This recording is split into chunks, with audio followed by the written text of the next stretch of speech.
नमस्कार, मैं हूं पवन अटारिया। बात आज की न्यूज में आप सभी का स्वागत है। शुद्ध के लिए युद्ध अभियान के अंतर्गत मंगलवार को सीएमएचओ अजमेर डॉक्टर ए.के. पिंगोलिया के निर्देश पर फूड सेफ्टी टीम ने 181 पोर्टल पर पोषाहार की गुणवत्ता में कमी के संबंध में प्राप्त शिकायत पर कार्रवाई की है। शुद्ध के लिए युद्ध अभियान के अंतर्गत मंगलवार को सीएमएचओ अजमेर के डॉक्टर ए.के. पिंगोलिया के निर्देश पर फूड सेफ्टी टीम ने 181 पोर्टल पर पोषाहार की गुणवत्ता में कमी के संबंध में प्राप्त शिकायत पर कार्रवाई की।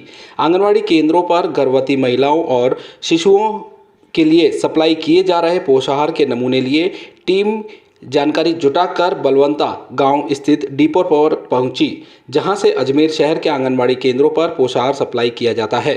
मौके पर शिवराज गुजर उपस्थित था, जिसने बताया कि मैसर्स कोटा दाल मिल से सप्लाई आती है, जिसे वितरित किया जाता है। निरीक्षण में यहां अनेक प्रकार के पोषाहार प्लास्टिक पैकिंग में रखे हुए थे।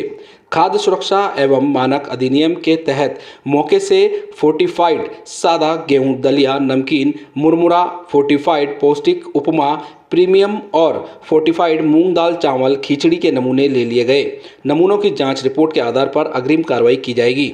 टीम में खाद्य सुरक्षा अधिकारी सुशील चोटवानी, प्रशिक्षु खाद्य सुरक्षा अधिकारी घनश्याम सिंह, पवन गुप्ता और सहायक राजकुमार इंदौरिया शामिल रहे।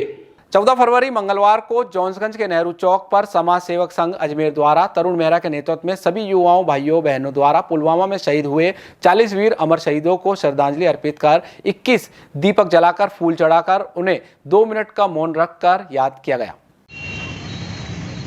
आज हमारे अवधपुरी जॉनसन में नेहरू चौक पर हम सभी युवाओं ने एवं समाज सेवक संघ के सभी कार्यकर्ताओं सभी भाई बहनों ने मिलकर हमारे यहाँ पर आज जब 14 फरवरी जब संपूर्ण विश्व के अंदर वैलेंटाइन डे मनाया जाता है, जबकि आपको मालूम होगा कि आज से 4 वर्ष को पुलवामा की टेररिस्ट अटैक में हमारे देश के सीआरपीएफ के 40 जवान शहीद हो गए थे, तो फिर भी आज 14 फरवरी के दिन पूरा देश और सभी लोग वैलेंटाइन डे मनाते हैं। तो मैं उन लोगों से हाथ जोड़ के विनती करना चाहूँगा कि आप पूरे दिन पूरे साल वैलेंटाइन मनाओ। आपके प्यार के लिए आपके प्रेम के लिए पूरा साल है और आज का पूरा दिन है। पर ये बात जरूर याद रखना कि आज से 4 साल पहले हमारे 40 सीआरपीएफ के जवान लोग शहीद हो गए थे हमारी रक्षा करते हुए पुलवामा के अटैक के अंदर। तो आज के दिन हम सब लोगों ने जॉनसगंज के नेहरू चौक पर इकट्ठे होकर उन सभी को श्रद्धांजलि दी है एवं 21 दीपक जलाकर एवं पुष्प अर्पित कर उनको सम्मान देकर श्रद्धांजलि देकर 2 मिनट का मौन धारण किया है। मेरे साथ आज यहाँ पे सभी हमारे युवा साथी एवं समाज सेवक संघ के सभी कार्यकर्ता मौजूद थे। मैं तरुण मेहरा, समाज सेवक संघ एवं संजीव रक्त क्रांति संघ अजमेर राजस्थान। भाजपा महिला मोर्चा और वार्ड 16 के कार्यकर्ताओं की ओर से पुलवामा हमले में शहीद हुए जवानों को स्टेशन रोड पर शहीद स्मारक पर दीपदान करके श्रद्धांजलि दी गई। भाजपा महिला मोर्चा और वार्ड नंबर 16 के कार्यकर्ताओं की ओर से पुलवामा हमले में शहीद हुए जवानों को स्टेशन रोड पर शहीद स्मारक पर दीपदान करके श्रद्धांजलि दी गई। इस मौके पर शहर भाजपा महिला मोर्चा की अध्यक्ष और वार्ड 16 की पार्षद भारती श्रीवास्तव ने बताया कि सरहद पर हमारे जवान हमारी रक्षा के लिए सदैव तत्पर रहते हैं। उन्हीं के बलिदानों के कारण आज हम सुरक्षित हैं। भारती श्रीवास्तव ने बताया कि पुलवामा हमला पाकिस्तान की कायरता वाली आतंकी घटना थी, जिसमें हमारे देश के सैनिकों ने अपना बलिदान दिया, लेकिन पाकिस्तान भूल गया। भारत देश में एक मजबूत केंद्र सरकार की मोदी सरकार ने 12 दिनों में इस आतंकी हमले का बदला लेकर पाकिस्तान को साफ संदेश दिया था कि देश पर किसी भी तरह पर हमला बर्दाश्त नहीं होगा। केंद्र की मोदी सरकार देश की सुरक्षा के लिए सदैव तत्पर है। आज हम महिला मोर्चा भाजपा की तरफ से सभी लोगों ने यहाँ पर शहीद स्मारक पर श्रद्धांजलि दी है और साथ में ही मैं ये कहना चाहती हूँ, जिस तरह 14 फरवरी को लोग वैलेंटाइन डे की तरह मनाते हैं, मैं कहती हूँ वैलेंटाइन डे कोई चीज़ नहीं है। इसमें हमें हमारे शहीदों को याद करना चाहिए। पुलवामा में जिस तरह एक सीआरपीएफ पर जिस तरह एकदम आक्रमण हुआ था और आज हमारे सैनिक मारे गए थे, और मैं कहती हूँ उसके साथ ही साथ हम लोग बहुत भाग्यशाली हैं जो हमारे प्रधानमंत्री जी हमको नरेंद्र मोदी जी मिले हैं, जिन्होंने तुरंत प्रभाव से 12 दिन के अंदर और उसका फैसला कर लिया था। और ऐसे आतंकवादियों को हमें हटाना चाहिए और ऐसे आज के दिन हमारे जो शहीद हैं जिन्होंने देश की रक्षा के लिए अपनी जान की बाजी लगा दी है, उनको हम लोग यहाँ पर श्रद्धांजलि अर्पित करते हैं। साथ ही हमको उन्हें याद करना बहुत ज़रूरी है जिन्होंने किसी चीज़ की भी सुख दुख कुछ नहीं देखा, धूप छाएं कुछ नहीं देखी और हमारे देश के लिए उन्होंने अपनी जान की कुर्बानी दी है। हम सब मातृशक्ति और सभी की तरफ से यहाँ पर श्रद्धा सुमन अर्पित करने के लिए यहाँ पर आए। अजमेर में 8वीं क्लास के स्टूडेंट के घर से लापता होने का मामला सामने आया है। स्टूडेंट घर से जाने से पहले एक नोट अपने पिता के लिए छोड़ गया। बेटे ने पिता के लिए लिखा कि पापा मैं 8वीं बोर्ड में फेल होने के डर से घर छोड़कर जा रहा हूं। आज सुबह किशनगढ़ गांधीनगर थाना पुलिस ने बच्चे को दस्तयाब कर लिया। अजमेर से एक बड़ी खबर सामने आ रही है। 8वीं कक्षा के छात्र ने फेल होने के डर से घर छोड़कर कहीं निकल गया है। सीसीटीवी कैमरे में बच्चा साइकिल पर जाते हुए नजर आ रहा है। अजमेर में 8वीं कक्षा के स्टूडेंट के घर से लापता होने का मामला सामने आया है। स्टूडेंट घर से जाने से पहले एक नोट अपने पिता के लिए छोड़ गया है। जिस बेटे ने पिता के लिए लिखा है कि पापा मैं 8th बोर्ड में फेल होने के डर से घर छोड़कर जा रहा हूं। नोट मिलने के बाद से ही परिवार के लोग काफी परेशान हैं। पिता के द्वारा मामले की शिकायत किशनगंज थाने में दी गई है। पुलिस नाबालिग स्टूडेंट की तलाश कर रही है। चौरासी आवास रोड प्रेम प्रकाश आश्रम के नजदीक रहने वाले राजेंद्र कुमार झांगिड़ ने बताया कि मंगलवार को उनका 14 वर्षीय पुत्र अभिषेक झांगिड़ शाम 6 बजे के करीब घर से साइकिल लेकर निकला था। काफी देर तक घर नहीं पहुंचा तो उसके कमरे की तलाशी ली गई। कमरे की तलाशी में उसके बैग पर एक नोटबुक मिली जिसमें उसने घर छोड़कर जाने की बात कही। बाद में परिवार के सदस्यों द्वारा उसकी तलाश की गई लेकिन वह नहीं मिला। पीड़ित पिता ने मामले की शिकायत किशनगंज थाने में दी है। पुलिस मामले की जांच कर रही है। लापता स्टूडेंट अभिषेक झांगिड़ के भाई ने बताया कि वह शाम 5:30 बजे के करीब उनका ट्यूशन से घर लौटा। कुछ देर बाद 6 बजे के करीब साइकिल लेकर घर से निकला। उसने अपने कमरे में एक नोटबुक में लिखा कि पापा 8th बोर्ड में फेल होने के डर से घर छोड़कर जा रहा हूं।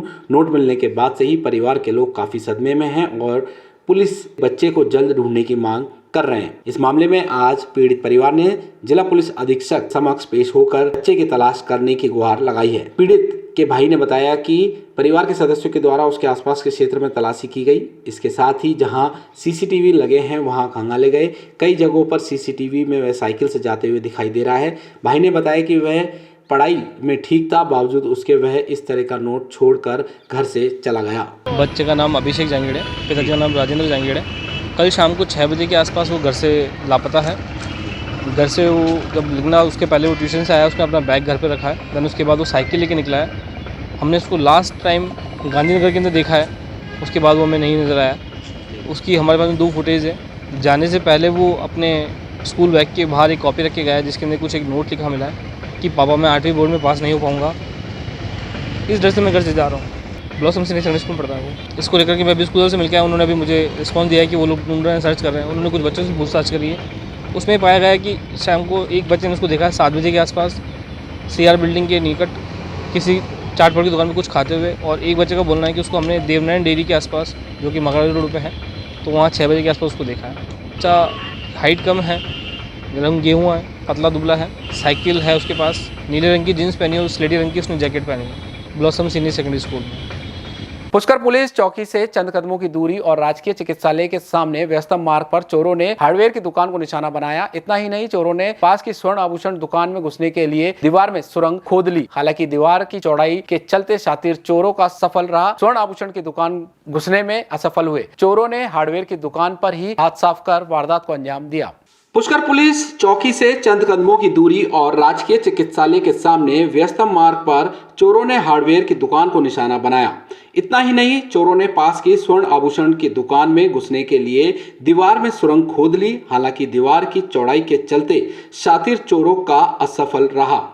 स्वर्ण आभूषण की दुकान में घुसने के असफल हुए चोरों ने हार्डवेयर की दुकान पर ही हाथ साफ कर वारदात को अंजाम दिया।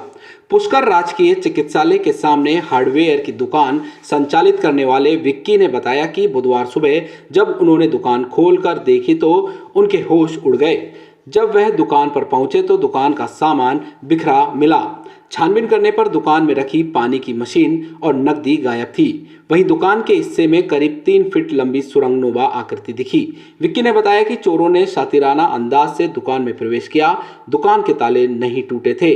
चोरों ने छतों के सहारे दुकान के ऊपरी हिस्से पर पहुंचकर सीढ़ियों के पास दीवार तोड़कर दुकान में प्रवेश किया। दुकान संचालक के अनुसार मंगलवार रात चोरों ने वारदात को अंजाम दिया।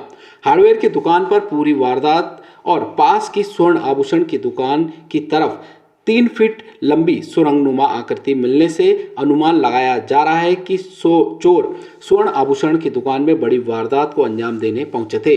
दीवार की मोटाई के चलते चोर स्वर्ण आभूषण की दुकान की दीवार में सेंध लगाने में असफल रहे, जिसके चलते चोरों ने हार्डवेयर की दुकान पर हाथ साफ कर फरार होने में ही अपनी भलाई समझी। पुलिस सूचना मिलने पर पुष्कर पुलिस के एसआई छीतरमल वैष्णव के नेतृत्व में पुष्कर पुलिस मौके पर पहुंची और मौके पर छानबीन शुरू कर दी। थाना प्रभारी डॉक्टर रविश कुमार सांवरे ने बताया कि पीड़ित की रिपोर्ट मिलने पर मामला दर्ज कर कार्रवाई की जाएगी। आज रात को चोरी का प्रयास के अंदर चोरी करी हमारे यहाँ काफ़ी लाखों का नुकसान हो गया। हमारे दीवार में सेल लगा दी पड़ोस में घुसने के लिए, ऊपर से छत से आए वो चोर और काफ़ी नुकसान हुआ हमारा। क्या क्या लेके गए? पानी की मोटरें, नकदी, इसके अलावा और बहुत कुछ लेके गए वो। पुलिस आई? पुलिस आई, पुलिस तस्दीक करी है, चेक करें सर, अंदर आई पुलिस। अब वो आगे देखते हैं क्या प्रोसेस क्या होता है आगे। रात्रि में गश्त के बारे में क्या विचार रखते हैं आप? अब उसके बारे में क्या बोल सकते हैं? देखो अब ऊपर से नहीं आए, अंदर बाहर से ताला कोई टूटा नहीं है दुकान का? ताला टूटा नहीं है, वो अंदर से ऊपर से गए हैं वो। तो देखो आगे चोर ऊपर से आए थे और दुकान के अंदर घुसे, पानी की मोटरें चोरी की उन्होंने और गले से नकदी गायब की। इसके अलावा पास वाली दुकान है ज्वेलरी की, दीवार की सेद लगाया, छेद किया, करीब 2-3 फीट चौड़ा छेद किया उन्होंने। खबरों का सफर जारी रहेगा। फिलहाल लेते हैं एक छोटा सा ब्रेक। ए सर्किट मामू नहीं बनने का, रेडीनेट फाइबर लगाने का। इंटरनेट बोले तो रेडीनेट फाइबर नेट। डिटेल्स के लिए 7412001234 पे कॉल लगाने का। सही है भाई। इंटरनेट बोले तो रेडीनेट फाइबर। अरे भाया, इंटरनेट बोले तो रेडीनेट फाइबर। अधिक जानकारी के लिए कॉल करें 7412001234 पर।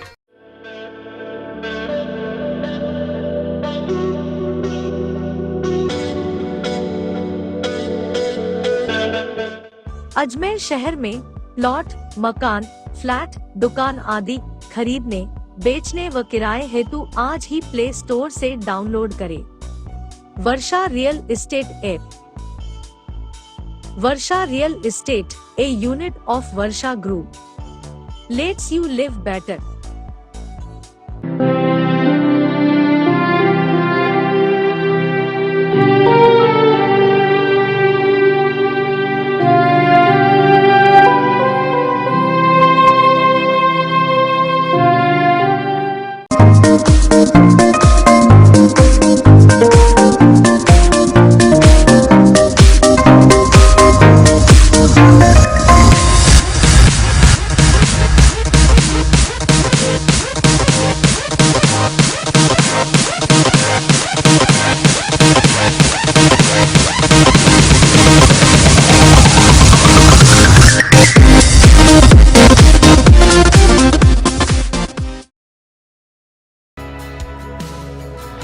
ज्योतिष धर्म नहीं विज्ञान है। क्या सफलता है आपसे दूर? कब होगा आपका भाग्योदय? टूटते रिश्ते, बिखरती जिंदगी से हैं परेशान। क्या करने से आपको होगा लाभ?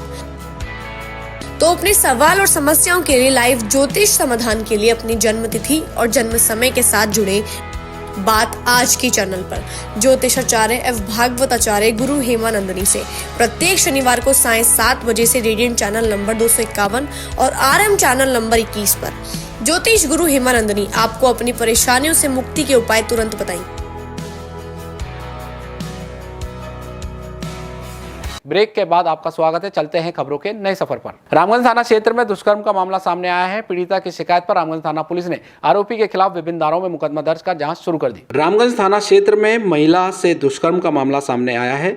पीड़िता की शिकायत पर रामगंज थाना पुलिस ने आरोपी के खिलाफ विभिन्न धाराओं में मुकदमा दर्ज कर जांच शुरू कर दी। पीड़िता ने अपनी शिकायत में बताया कि उसके पड़ोसी से उसकी शुरू से ही बातचीत थी। जब भी उसके घर पर उसके पति नहीं होते थे तब वह उसके घर आ जाता और उससे मजबूरन शारीरिक संबंध बनाने के लिए बोलता और कहता कि यदि ऐसा नहीं किया तो समाज में उसको बदनाम कर देगा। इस डर के कारण उसके साथ शारीरिक संबंध बनाने लगा और शातिर युवक उसको ब्लैकमेल करता रहा कि यदि ऐसा नहीं किया तो उसकी फोटो सबको दिखाकर उसे बदनाम कर देगा। कुछ दिन पूर्व ऐसा ही फिर युवक उसके पास गया और शारीरिक संबंध बनाने के लिए बोला।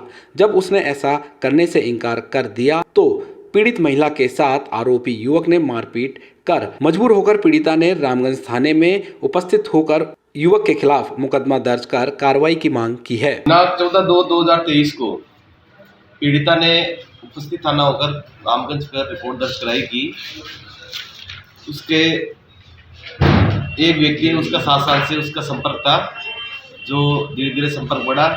फिर वो घर आने जाने लग गया। घर आने जाने पर उससे थोड़ी सी दोस्ती हो गई।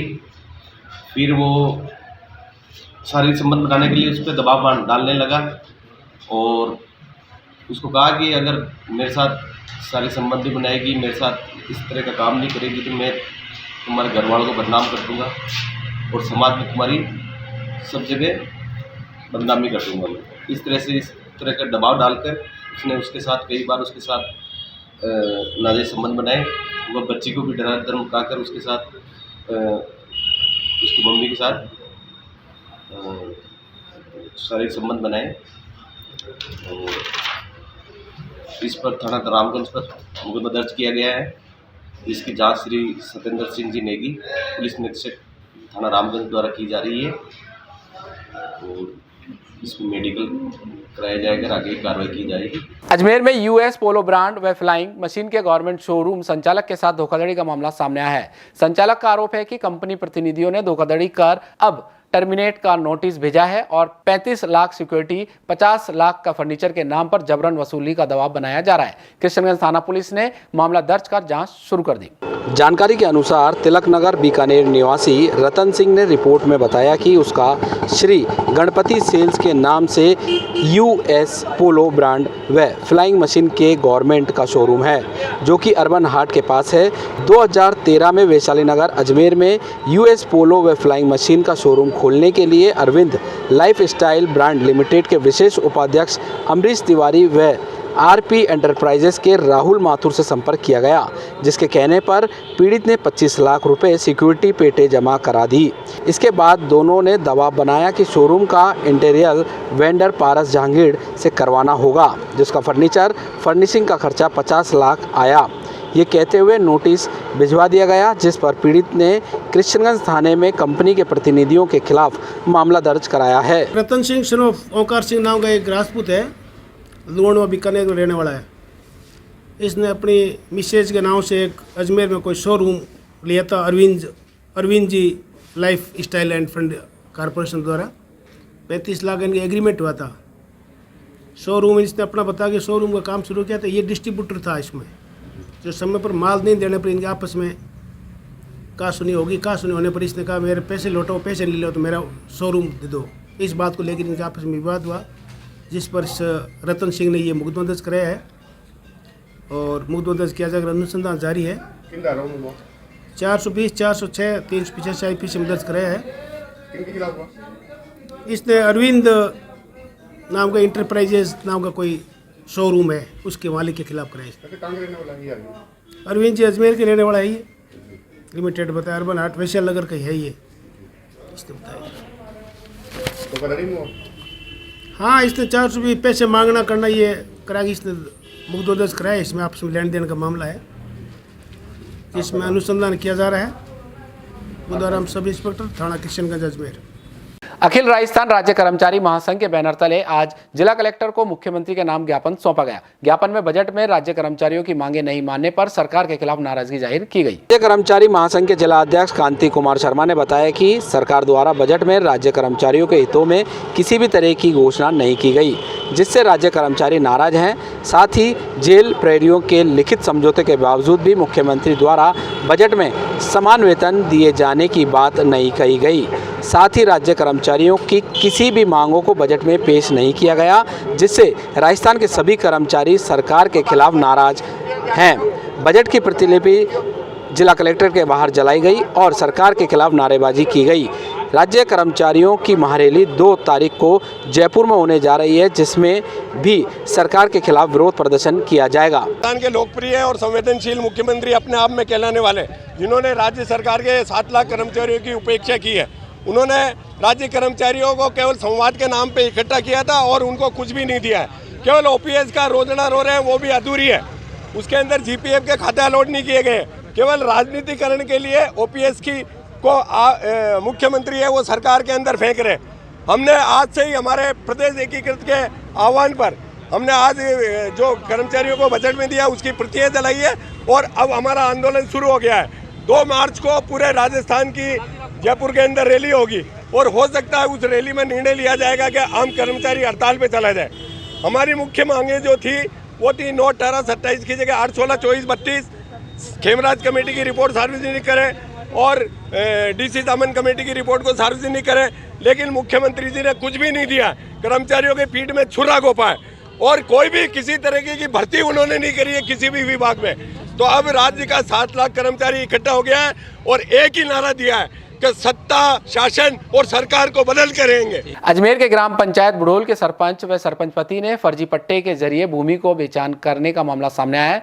ग्राम पंचायत बुढ़ोल के सरपंच की ओर से फर्जी दस्तावेज तैयार कर पद का दुरुपयोग करके सरकारी रिकॉर्ड का खुर्द-बुर्द करने के आरोप में सरपंच व सरपंच पति के खिलाफ ग्रामीणों ने जिला कलेक्टर को ज्ञापन देकर कार्रवाई की मांग की है। जानकारी देते हुए खिया सिंह व ग्रामीणों ने बताया कि ग्राम पंचायत बुढ़ोल के सरपंच सुमिता रावत, उसका पति अजय सिंह रावत द्वारा ग्राम पंचायत में आम रास्ते की भूमि कसरा नंबर 694 है।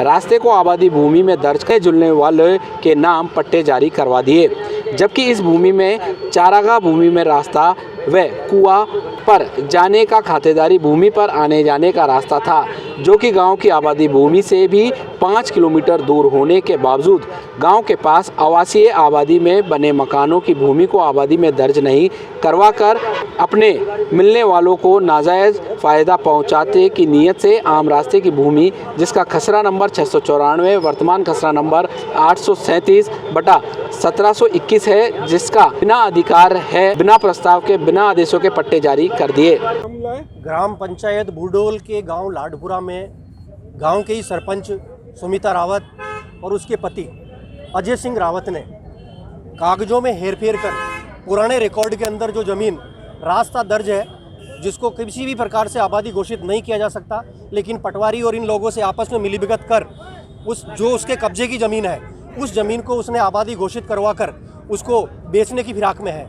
जबकि गांव में अन्य जगह पर भी कई घर बसे हुए हैं, आबादी बसी हुई है, उनको उसने आबादी घोषित नहीं करवाकर अपने खुद के निजी स्वार्थ के लिए गलत तरीके से रास्ता को आबादी घोषित करवाकर उसको कब्जा कर प्लॉट काट कर बेचने की फिराक में है। जबकि नियमानुसार गांव की आबादी से इतनी दूर आबादी घोषित नहीं की जा सकती, लेकिन सभी अधिकारियों को उन्होंने गुमराह किया, गुमराह करके गलत रिकॉर्ड वहाँ पर कलेक्टर साहब के यहाँ पेश किया और फर्जी तरीके से, गलत तरीके से उस रास्ते की ज़मीन को आबादी घोषित करवा दिया। यहाँ किससे मिलने आए? हम यहाँ कलेक्टर साहब को ज्ञापन देने आए हैं, क्योंकि कलेक्टर साहब के यहीं से वो आदेश हुए थे, तो उनके जांच करवाकर इसे निरस्त करवाने के लिए हम आज कलेक्टर साहब को यहाँ ज्ञापन देने के लिए आए हैं। सारे दस्तावेज भी हमने इसके साथ में लगा करके दिए हैं। पुराने रिकॉर्ड में चौसाला में वर्किंग में ये ज़मीन रास्ता दर्ज है, उसको हेर फेर कर और अपने खुद के कब्जे की ज़मीन को आबादी घोषित करवा कर प्लॉट काट कर बेचने की फिराक में है। बात करने पर वो झूठे आश्वासन देता है कि गलती से हो गया, ये हो गया, ठीक करवा दूंगा, ये करवा दूंगा। पहले भी कई बार झांसे दिए, पहले भी गांव वालों की कई ज़मीनों को फर्जी तरीके से अपने नाम करवाए हैं, जिनके मुकदमे न्यायालय में चल रहे हैं। ये जेल भी एक प्रकरण के अंदर ज़मीन के मामले में ही जेल जा चुका है। खबरों का सफर जारी रहेगा, फिलहाल लेते हैं एक छोटा सा ब्रेक। ए सर्किट मामू नहीं बनने का, रेडीनेट फाइबर लगाने का, इंटरनेट बोले तो रेडीनेट फाइबर नेट। डिटेल्स के लिए 7412001234 पे कॉल लगाने का। सही है भाई। इंटरनेट बोले तो रेडीनेट फाइबर। अरे भाया, इंटरनेट बोले तो रेडीनेट फाइबर। अधिक जानकारी के लिए कॉल करें 7412001234 पर।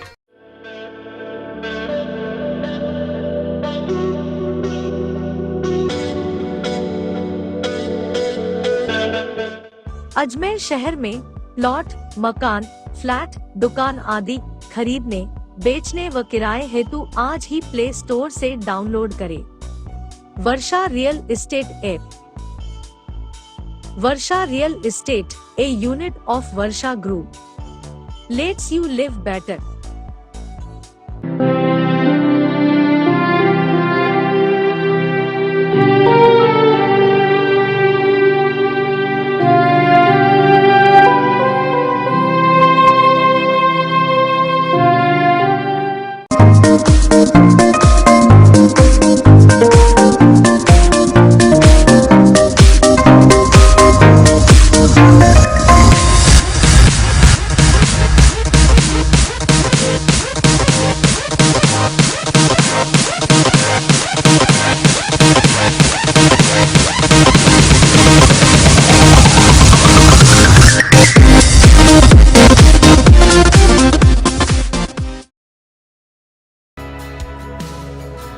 ज्योतिष धर्म नहीं विज्ञान है। क्या सफलता है आपसे दूर? कब होगा आपका भाग्योदय? टूटते रिश्ते, बिखरती जिंदगी से हैं परेशान। क्या करने से आपको होगा लाभ? तो अपने सवाल और समस्याओं के लिए लाइव ज्योतिष समाधान के लिए अपनी जन्म तिथि और जन्म समय के साथ जुड़े बात आज की चैनल पर ज्योतिषाचार्य एवं भागवत आचार्य गुरु हेमानंदनी से प्रत्येक शनिवार को सायं 7 बजे से रेडियंट चैनल नंबर 251 और RM चैनल नंबर 21 पर ज्योतिष गुरु हेमानंदनी आपको अपनी परेशानियों से मुक्ति के उपाय तुरंत बताएंगे। ब्रेक के बाद आपका स्वागत है। चलते हैं खबरों के नए सफर पर। 1.5 साल पहले इंस्टाग्राम पर हुई दोस्ती प्यार में बदल गई और प्रेमी युगल ने परिजनों के विरोध के चलते 1 महीने पहले प्रेम विवाह रचा लिया। आज प्रेमी युगल ने SP को ज्ञापन देकर अपने परिजनों से सुरक्षा की गुहार लगाई है। प्रेम प्रसंग के बाद एक प्रेमी युगल ने लव मैरिज कर ली है, मगर इसके बाद से ही प्रेमिका के परिजन प्रेमी के जान के दुश्मन बन गए हैं। प्रेमी युगल ने अपनी शादी की सूचना परिजनों को दी तो लड़की के परिजनों ने लड़के को जान से मारने की धमकी दे डाली। तब प्रेमी युगल ने बुधवार को SP ऑफिस पहुंचकर SP से अपनी जान की सुरक्षा की गुहार लगाई है।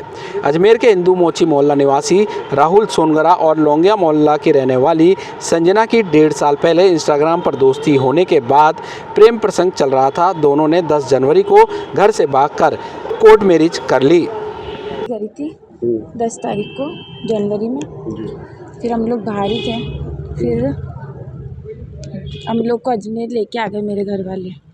फिर मेरे घर वालों ने बोला मेरे को कि तेरी वापस इससे शादी करा देंगे, और फिर मेरे को वापस घर ले गए। फिर घर ले जाने के बाद मेरे घर वाले बोले कि ना इससे शादी नहीं कराएंगे, और ना मना कर दिया, अगर इससे शादी करेगी तो इसको कुछ कर देंगे, ऐसे ऐसे मेरे को बोल रहे थे। और मेरी इससे शादी के लिए मना कर दिया और दूसरे से शादी करवाने के लिए मेरे को मना रहे थे। तो मेरे को नहीं करनी किसी और से शादी, इसलिए आज मैं SP ऑफिस में आई हूँ ताकि मेरे को किसी और से नहीं, मेरे को बस इससे शादी कर लिए तो बस मेरे को। हम दोनों ने शादी करी थी तो हमारे घर वाले राजी नहीं थे, इसके लिए हम बयान देने आता है। क्या कहते हैं घर वालों से वार्तालाप करी पहले करी? घर वालों ने तो मना कर दिया था, आपके हमको मतलब नहीं तुमसे। 10 जनवरी 1 मंथ होगा। कैसे मुलाकात हुई थी? इंस्टाग्राम से हुई थी। कितना टाइम हो? 1.5 साल हो गए। इनके परिवार से आती ना धमकी आती मानने में। जी। कृष्णगंज थाना प्रभारी करण सिंह खंगारोत से 26 जनवरी के दिन SP जैसलमेर के बेटे प्रवीण सिंह नाथावत के द्वारा मारपीट की गई थी, जिस पर अजमेर पुलिस ने आज प्रवीण नाथावत को गिरफ्तार कर लिया। कृष्णगंज थाना प्रभारी करण सिंह खंगारोत से 26 जनवरी के दिन SP जैसलमेर के बेटे प्रवीण सिंह नाथावत के द्वारा मारपीट की गई थी, जिस पर अजमेर पुलिस ने आज प्रवीण नाथावत को गिरफ्तार कर लिया। जैसलमेर के पुलिस अधीक्षक भंवर सिंह नाथावत के बेटे प्रवीण नाथावत ने हाल ही में अजमेर के कृष्णगंज थाना अधिकारी करण सिंह खंगारोत से 26 जनवरी ड्राई डे के दिन मारपीट की थी। इस मामले में मुख्यमंत्री अशोक गहलोत भी सख्त नजर आए थे। CM अशोक गहलोत ने प्रदेश की कानून व्यवस्था को लेकर वीडियो कॉन्फ्रेंसिंग के जरिए जिला अधिकारियों के साथ बैठक की। बैठक में गहलोत ने IPS के बेटे द्वारा CI से की गई मारपीट के मामले में हुई कार्रवाई की जानकारी ली। उन्होंने इस घटना को लेकर नाराजगी जाहिर की। इसके बाद से अजमेर पुलिस ने गंभीरता से पुलिस ने कार्रवाई करते हुए आरोपी प्रवीण नाथावत को आज गिरफ्तार कर लिया। ये 26 जनवरी को कृष्णगंज जो SHO हैं करण सिंह जी, वो साइकिल पर गश्त में निकले थे और पृथ्वीराज नगर योजना में एक कोई गाड़ी डाउटफुल नजर आई। उसको उन्होंने पूछताछ की तो उस पर जो कार चालक था उसने उनके साथ में अभद्रता की और उनके साथ मारपीट की और उनकी साइकिल तोड़ दी, उनके ऊपर गाड़ी चढ़ाने का प्रयास किया। ये मुकदमा उन्होंने 29 तारीख को रात को दर्ज करवाया था। इस मुकदमे की तफ्तीश मेरे को दी गई, जिस पे मेरे द्वारा इसमें तफ्तीश करने के बाद मुलजिम परवीन सिंह सनौब भवन सिंह नाथावत और लोहरवाड़ा को इसमें नामजद किया और उसके लिए हमने एक टीम बनाई जिसमें विजय सिंह और 4 कांस्टेबलों की टीम थी, जो बराबर पिछले 6 दिन से इनके रिश्तेदारी में, इनके गांव में, ससुराल में दबी दे रही थी। उसी का परिणाम ये था कि आज जो मनोहर सिंह हेड कांस्टेबल, वो एक महिपाल सिपाही है, वो इस परवीन सिंह सुनो भवन सिंह नाथावत को लेकर आए और उसको आज हमने बाद तफ्तीश गिरफ्तार किया है। कल इसको कोर्ट में पेश किया जाएगा। द स्मार्ट अजमेरियन व होटल दाता इन के द्वारा श्रीनगर रोड स्थित दाता होटल में श्रद्धांजलि कार्यक्रम रखा गया। सोना धनवानी ने बताया कि पुलवामा में शहीद हुए सीआरपीएफ के जवानों की 4वीं बरसी पर कैंडल जलाकर व 2 मिनट का मौन रखकर उन्हें याद किया गया। श्रीनगर रोड के सभी व्यापारियों ने शहीदों को याद व नमन किया। पूर्व सभापति सुरेंद्र सिंह शेखावत के नेतृत्व में काफी युवाओं ने शहीदों को श्रद्धांजलि दी। शेखावत ने कहा कि देश के लिए शहीद हुए सैनिकों को याद करना चाहिए, उनका सर्वोच्च बलिदान देश हमेशा याद रखेगा। हुए थे जो इस देश की रक्षा करते हैं और हम सबको स्वतंत्र रहने का, हम जिस तरह से स्वतंत्र घूमते हैं, उन्हीं के कारण आज हम स्वतंत्र घूम पाते हैं। उनके शहीद होने के कारण आज यहाँ पर एक शोक सभा का आयोजन होटल दाता इन पर रखा गया।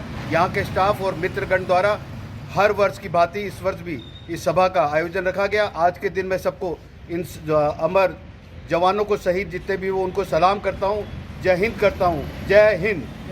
अजमेर में एमडीएस यूनिवर्सिटी का 10वां दीक्षांत समारोह आयोजित किया गया। समारोह की अध्यक्षता कुलाधिपति व राज्यपाल कलराज मिश्र कर रहे थे। विशिष्ट अतिथि उच्च शिक्षा मंत्री राजेंद्र सिंह यादव रहे।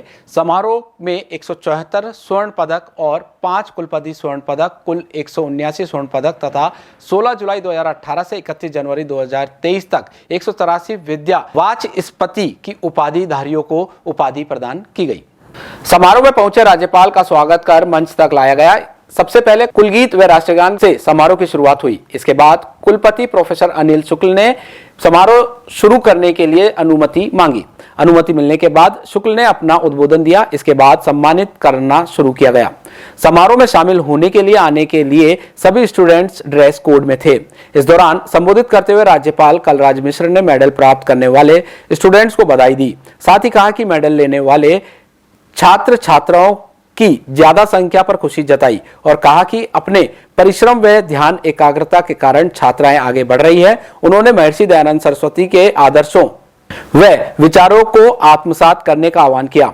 देश में शिक्षा का नामांकन प्रतिशत बहुत कम है, जो चिंता का विषय है। इसे बढ़ाने के लिए प्रयास करने होंगे। नई शिक्षा नीति में नामांकन दर 50% तक करने का लक्ष्य रखा गया है। नई शिक्षा नीति के लक्ष्यों को तभी पूरा किया जा सकता है तब हम विश्वविद्यालय में इसके उद्देश्य के अनुरूप कार्य करें। विश्वविद्यालय को ऐसे नवाचार करने चाहिए जिससे शिक्षा में गुणवत्ता सुधार के साथ नामांकन में हो अच्छी है। दुनिया भर के विश्वविद्यालयों का सर्वेक्षण आया है, उसमें विश्वविद्यालय हैं, भारत का एक भी नहीं। यह दुखद है। शिक्षा मानकों रूप हो सके, इसके लिए प्रयास आगे बढ़ाने की जरूरत है।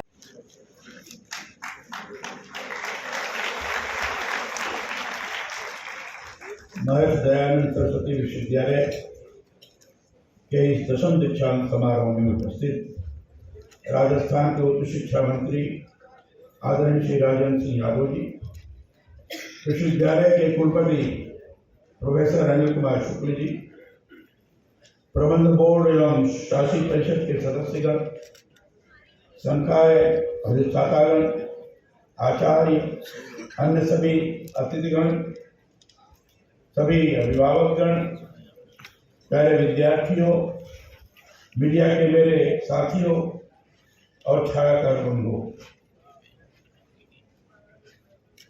कई वर्षों की आज यहाँ उपाधियाँ वितरित की गई है।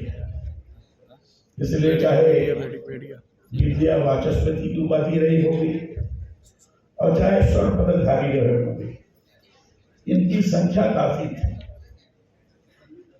और इसलिए स्वर्ण पदक हमारे आदरणीय श्री उच्च शिक्षा मंत्री जी ने प्रदान किया। मैं सभी उपाधिधारक और स्वर्ण पदक प्राप्त करने वाले छात्र छात्राओं को बधाई देता हूं और उनका अभिनंदन करता हूं। स्वर्ण पदक 179 लोगों को दिया गया। बालिकाएं उसमें 152 थी, 85%। बालक 27 से 15%। विद्या वाचस्पति में भी 183 लोगों को दिया गया, जिसमें 106 बालिकाएं हैं, 58%। और बालक 77 हैं, 42%। सर्वश्रेष्ठ खिलाड़ी जिन्हें पदक मिला 8 लोगों को, बालिका 8, 100%। स्कूल की जिस दीवार पर शिक्षा के अक्षर होने चाहिए थे, वहां पर कुछ शातिर बदमाशों ने अपशब्द लिखे हैं।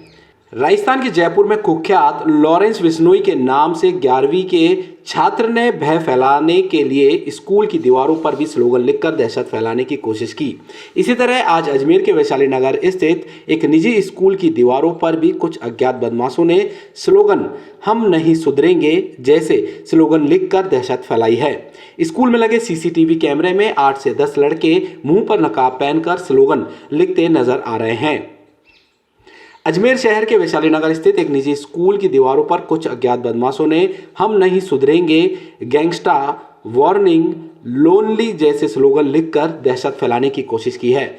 प्राप्त जानकारी के अनुसार इस तरह की हरकत पिछले कुछ महीनों से लगातार स्कूल की दीवार पर अलग अलग स्लोगन लिखकर की जा रही है। स्कूल प्रशासन ने कई बार दीवारों पर कलर करवाकर स्लोगन हटा भी दिए, मगर बीती रात भी शातिर बदमाशों ने इस तरह की कलर स्प्रे से स्लोगन लिखकर फिर दहशत फैलाई है। स्लोगन लिखने के पीछे बदमाश की क्या सोच है, यह तो स्कूल के आसपास लगे सीसीटीवी कैमरे में आई फुटेज से स्लोगन लिखने वालों की पहचान करने के बाद ही पता लग पाएगा। बहरहाल स्कूल प्रशासन ने अपने स्तर पर स्लोगन लिखने वाले बदमाशों की तलाश शुरू कर दी है। खबरों का सफर यहीं होता है समाप्त। देखते रहिए बात आज की चैनल। मिलते हैं आपसे अगले बुलेटिन में, तब तक के लिए दीजिए इजाजत। धन्यवाद।